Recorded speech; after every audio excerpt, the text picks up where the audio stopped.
Telangana the news में अब तमाम के खैर मकदम में बढ़ते हैं। खबर के मुताबिक एक शख्स को किया गया साइबर फ्रॉड में गिरफ्तार। बताया गया कि म्यूल अकाउंट्स फराहम करने के सिलसिले में साइबर क्राइम पुलिस ने की कार्रवाई। बताया गया कि गरीब लोगों से अकाउंट्स बनवा कर सेविंग अकाउंट पर 25,000 और करंट अकाउंट पर 25,000 रुपये का लालच देकर इस तरह की गैर क़ानूनी एक्टिविटीज़ में इसका इस्तेमाल किया जा रहा था। आखिरकार पुलिस ने इसे दर दबोचा। अगर अभी तक आपने चैनल को सब्सक्राइब नहीं किया तो फौरी कर लें। आलमी मुल्की रियासती मुकामी खबरों के लिए देखते रहिए आपका अपना ఛానల్ తెలంగాణ దక్కన్ న్యూస్। ఈరోజు ఉదయం మ్యూల్ అకౌంట్స్ సప్లై చేస్తున్నటువంటి దిలీప్ సింగ్ అనే అతన్ని అరెస్ట్ చేయడం జరిగింది.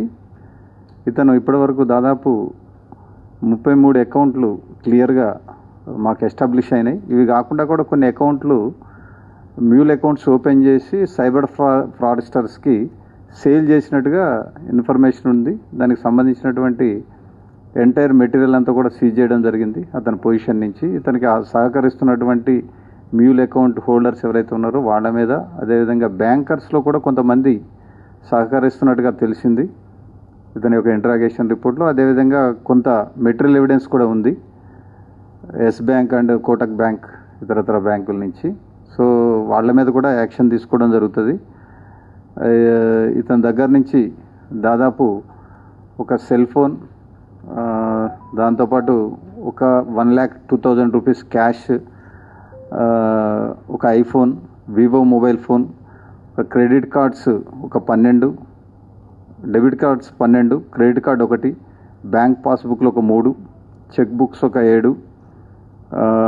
అదేవిధంగా అతను ఈ అకౌంట్స్ అన్నీ కూడా కొరియర్ ద్వారా ఒక SIM, mule account passbook, cheque book ఇవన్నీ కూడా కొరియర్ తోటి పంపించినటువంటి దానికి సంబంధించినటువంటి డీటెయిల్స్ అవన్నీ కూడా కలెక్ట్ చేసుకోవడం జరిగింది. ఇవన్నీ కూడా జోర్డాన్ అని చెప్పేసి ఒక వ్యక్తి, పింటూ బాయ్ అని చెప్పేసి ఇంకో వ్యక్తి వాళ్ళకి సరఫరా చేస్తూ ఉన్నాడు. వాళ్ళు ఇతనికి ఇన్స్టాలో పరిచయం అయ్యారని చెప్తా ఉన్నాడు. దీని అంతటి మొత్తం కూడా ఇదంతా కూడా కేసు రిజిస్టర్ చేయడం జరిగింది. దీని మీద యాక్షన్ తీసుకుంటాము.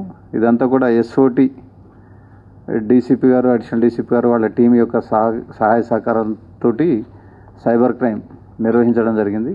సిపి గారి యొక్క ఇన్స్ట్రక్షన్స్ ప్రకారంగా ఎఫ్ఐఆర్ నమోదు చేసి అక్యూజ్డ్ని కోర్టుకి పంపించడం జరుగుతుంది. లీగల్గా ప్రాసిక్యూషన్ ఎదుర్కోవాల్సి వస్తుంది, కోర్టుకి వెళ్ళాల్సి వస్తుంది. ఇవన్నీ ఇష్యూస్ ఉంటాయి కాబట్టి డెఫినెట్లీ వాళ్ళ యొక్క లైఫ్ని మాత్రం బర్బాద్ చేసుకోవద్దని కోరుతా ఉన్నాం.